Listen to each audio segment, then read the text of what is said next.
Hi everybody, I'm Simon Diaz. Welcome to a new episode of Let's Talk. With me, I have Reina Davalos and Carly Bratton as always. And today we have a special guest, my good friend, Jake Schumacher. So welcome, Jake. Jake. I guess about me, I'm just your guy that knows how to do video stuff. So yeah, it's cool. He's to be too here humble to say that he's freaking amazing doing videos. Jake is also a videographer, a cinematographer. So he's actually pretty cool. And we picked Jake today because we're going to talk something that is, it's a very open topic. Like, Controversial too. are smartphone cameras replacing professional photographers as videographers? I mean, there's 3 photographers here. He's a professional videographer.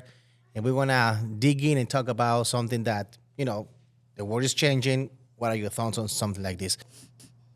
You are a professional videographer. How long have you been doing this? First started making just silly videos with my friends and brothers when I was 15, so maybe about 12 years, similar to you, 12 years ago. Yep. It wasn't really serious until maybe a year or two after that, and then friends and family that we kind of knew our way around a camera would ask us to shoot a wedding or something like that. It was kind of basic, just really simple stuff, and we were still really terrible at it, but we still just had the most fun with creative stuff, short films, and just skits and sketches on the internet. That was back when those were still really popular on YouTube. So we were watching all the ones that people would upload, and that would inspire us to make our own stuff. So we got into storytelling and stuff like that. Jenna Marbles era. Yeah. I think one of my biggest influences was that Julian Smith guy. I don't know if you remember any of his stuff, but if you look him up, you'd probably remember. Oh, yeah, I remember him. He had that one techno Jeep where he turned a Jeep into a dubstep song. It sounds really dumb compared to the stuff that people post nowadays, but it was kind of cool back then. What was your first camera? Oh, jeez, I don't. It was like a professional camera. It was like my parents' Canon PowerShot something. Canon. Yeah. And then, the first one that I actually owned that wasn't my parents' was literally a Kodak $50 Walmart camera that didn't even have its own dedicated battery. It had just these pop-out rechargeable AA's. Mm-hmm. And it had a 2 gigabyte SD card. Yep. And it didn't even shoot widescreen. So when you started with a camera that if we put it toe to toe with the iPhone 16 Pro Max, the iPhone would be a better camera than the one you started? Yeah. So totally. Technically, somebody can record professional video with a phone. Yeah, no, definitely. That's honestly what I tell people. A lot of people ask me I want to get into video or photo, and mostly they'll come to me and ask when they have video questions. And so I'll tell them just start shooting with your phone. And if you like it and you like putting the footage together and turning that into something that's, more than just a single clip on your camera roll, basically, that'll kind of clue you in on whether or not you're going to stick with this and want to invest in something down the line. Because I feel like shooting and getting something that looks nice on camera is kind of only a small part of making a video. When you get into the audio side of things and how to use sound and music to kind of accentuate the story you're trying to tell, and also combining all the clips together, that's editing, and that's level of skill. It's so much more time. Oh, yeah. I'll shoot for 2 hours and I'll edit for 8 hours to make exactly what I want. And so just shooting, I would say you can shoot on whatever you want, however you want. But yeah, turning it into something that kind of tells the story or accomplishes a goal is, I don't know. I would say that is still reserved for people that have, professional experience and practice and kind of know how to market or tell stories. But yeah, I'm not really a gatekeeper. I don't, just based on the advice that I give to people, I'm pretty open and I'm totally down to have people use their own phones and devices because it's cheap. It's really easy to get into that way, and it's a low cost way to see if you like doing this stuff, because that's kind of how I started, was just what I had. Oh, yeah. My first camera was 12 megapixels, which is Lucky. Yeah, right. It was my parents' camera. I don't even know what brand it was. Some sort of China, but it's just so different compared to where we are now within the last 10 years. Mm-hmm. But the difference is, the craft that you hone and the experience that you have can make or break the difference But a lot of professionals will always scream that, you know, the iPhones are not replacing us because it's not what you use. And I think Simon's really good about this, about how you can have any sort of light you want to. You say, give me a Walmart bulb and I can make a beautiful piece of art that's award-winning from it. But, you know, it's not necessarily the device that you're using. But there's a lot more technicalities that go into it, which, you know, but you know, whatever. But it's the person that's behind that lens that can make or break the image or the videography. I think gear for cinematography, it's more complicated than for photography. For example, you got the anamorphic lenses, right? And you got also the black promise, the white promise, the sparkle stuff. You know, you need to have certain frames. So it's more complicated. And I honestly think a phone isn't just enough to cover all those things. I don't know. I mean, I'm an Android user still, so I don't know all the stuff that. Jeez, with Android? Yeah. In the dinosaur land, bro. That's how little I care about using my phone, because like now I'm at the point where if I want to shoot something and make it look good, I'll just pull out my camera now that I have a camera. Right. But I mean, I want to say last year, or a couple of years ago, there was, I mean, all the time there are people shooting and directing and shooting like actual short films to send to like these big film festivals on iPhones. But you're saying somebody that already has a lot of experience. So let's say I'm a newbie, I'm a brand new photographer, I want to make some quick money, and out of the blue, somebody says, "Hey, you know, my budget is $300. Can you do my wedding?" Do you think if I have my phone and I record the wedding, I can use that as portfolio for me and call it professional? Will you charge the same? I mean, my bar for professional is if you got paid for it. Like, No, right? well, yeah, touche on that. If you show up to a wedding, so you're like Simon says, you show up to a wedding and they said my budget's $300, and you know, everyone in the congregation turns around to look at the bride, and you have your iPhone on a gimbal.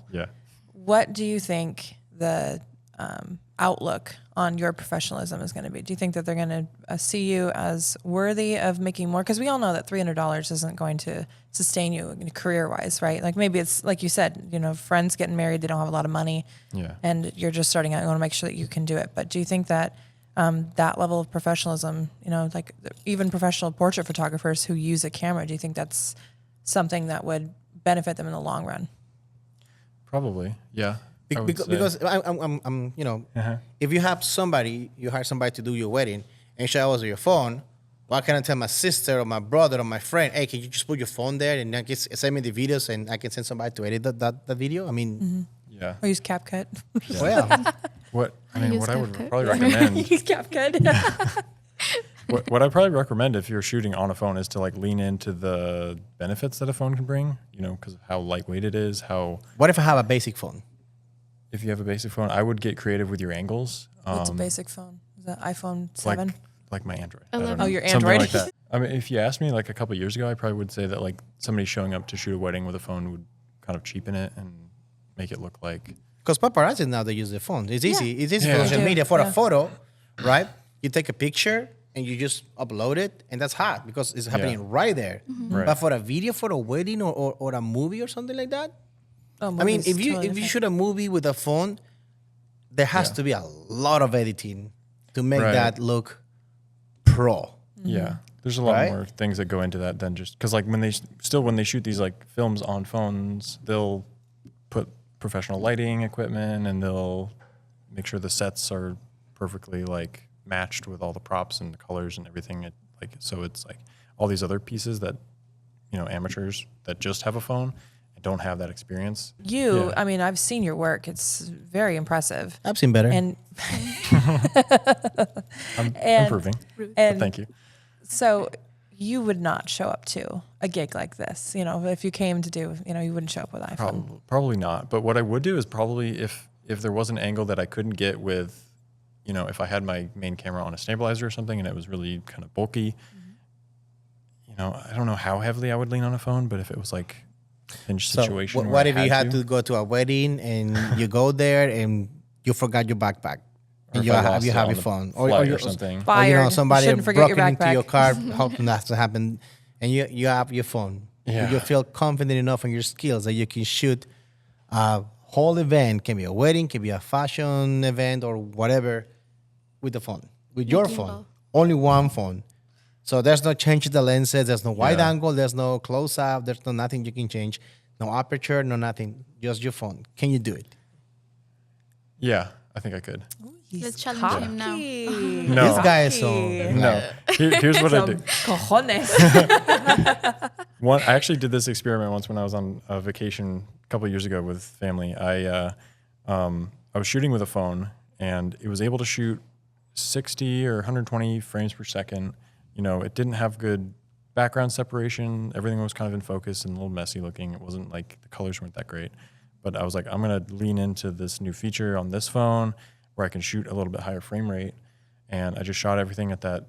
I think it was just 60 FPS. And then I pulled it back into my editor, and then I just edited with a 24 frame export. And when you're going from 60 to 24, you can stretch that clip out and make it slow motion. Which, you know, even though the colors are a little off and then, you know, the resolution might not be perfect, you still have kind of that slowed down cinematic motion. And I think I pulled it out. If you're not watching it on like a big screen like this, it's kind of hard to tell that you're seeing more artifacting than you would with like a higher resolution or full frame sensor or something like that.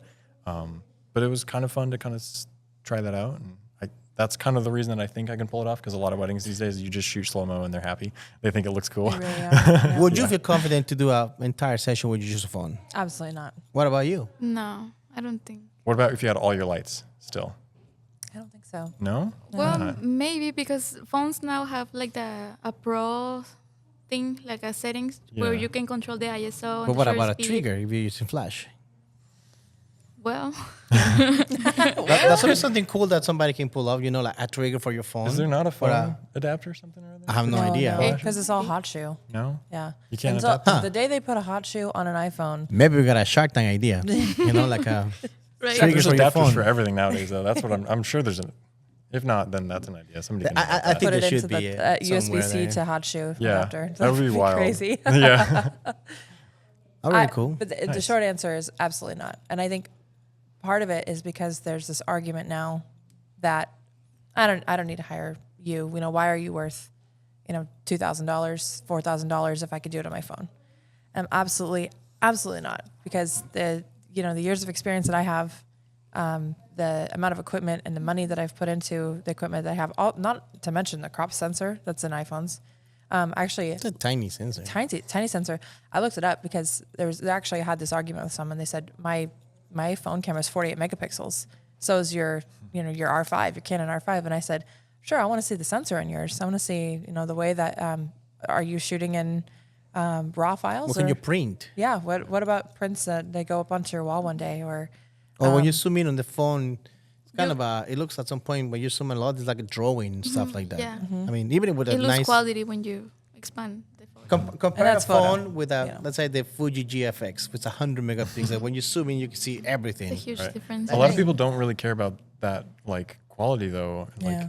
there's almost like levels to it. Where, Social media is because people want everything Right. that looks sharp and nice in social media. like if I have a customer that comes to me or a client that doesn't want to pay a lot of money, like they kind of fall into like that bottom tier of customers that they just want something. Yeah. They're not picky. Like I wouldn't give them the same quality work and just discount myself. I would knock Right. off a lot of things. I would spend less time editing. I would, maybe shift more of like the work to them or have them come with their own script. Just Yep. all these kind of things that they can help out with to make it not like I'm discounting myself and, donating my time and experience, but, for the value that they're bringing to me in the form of cash, then it's like, Yeah. if they can't match that, then like they don't really get that same amount. But for Right. people that want the quality, and if you're able to deliver that, you can absolutely charge more. But I think if you can't match the level of quality, then you probably shouldn't be charging high Yeah. quality prices. Right. But I think there's definitely a spot in the market for it, because there's all sorts of customers and clients all over the I place. remember a long time ago when I was in this group, it's called Seattle Open Shoots, Seattle SOS. Oh yeah. There was this dude that said that he goes to the casinos with this lady's bingo night, and he takes pictures with his phone and charges $5 per picture. Still a business. I mean, can he be considered pro? Yeah. Like you said, professional, he's Right. getting paid. Yeah. But what type of photos he's delivering? I mean, Yeah. you know, You could be the equivalent of like a moving photo booth, you know? Oh, for like sure. people that'll pay Yeah. like $2. And there's a market for that. There will always Yeah. be a market for the fast. Like if you want something fast, it's not going to be cheap. Yeah. If you want something cheap, it's not going to be fast. You know, if you want something that is high quality, it's not going to be inexpensive. But if you want inexpensive, it's not going to be high quality. I've seen that all over social media, Right. and it makes a lot of sense. But my brand and who I am is I want to be the mother frickin' Michelangelo of my generation, right? I want to be Da Vinci. And I damn well know that Da Vinci didn't use, dollar store paints. And I think that we also want to represent that. And like you said, there's a market for it. And the same thing, if a client comes to me and says, I just want you to come to my business, no lights, I just want some headshots. That's all I want. I will bring one lens, one battery, and my camera body, and that's all they're getting because that's the level of money that they want. Money talks, right? It always does. And I think that people say I can do it myself. It's like, okay. And so it's every time a client comes to me and says, well, can I just borrow one of your dresses and I'll take pictures with my phone outside. And then they come to me, a couple weeks later and they're like, they didn't turn out. I need to hire you. I'm like, I told you so. It's just that it's the level of, well, how many years? You said you have 12 years of experience. That's 12 years of saying, I've made the mistakes. I've gone through the motions. I know exactly what kind of f-stop to use for this, and I have the professional level quality that you don't, and that's where that comes into play. well, that was interesting. Still, there's a lot to talk. Thank you for having We'll probably do a part 2 with you. Part two, me. That'd be yes. fun. Yeah. Say goodbye. Goodbye. Thank you. Yeah, no, it was a pleasure. Thank you for having me. watching. Yes. Let's continue the conversation in the comments. Subscribe. Can you and tell like. us your before you go your Oh, sure. social media My stuff? socials, I'm pretty much jake.camera on Instagram, YouTube, camera.jake on Facebook and TikTok. Our website's jakeschumacher.com, or you can just type in jake.camera there. Yeah. Perfect. Thanks for having me. Cool. See you guys next week.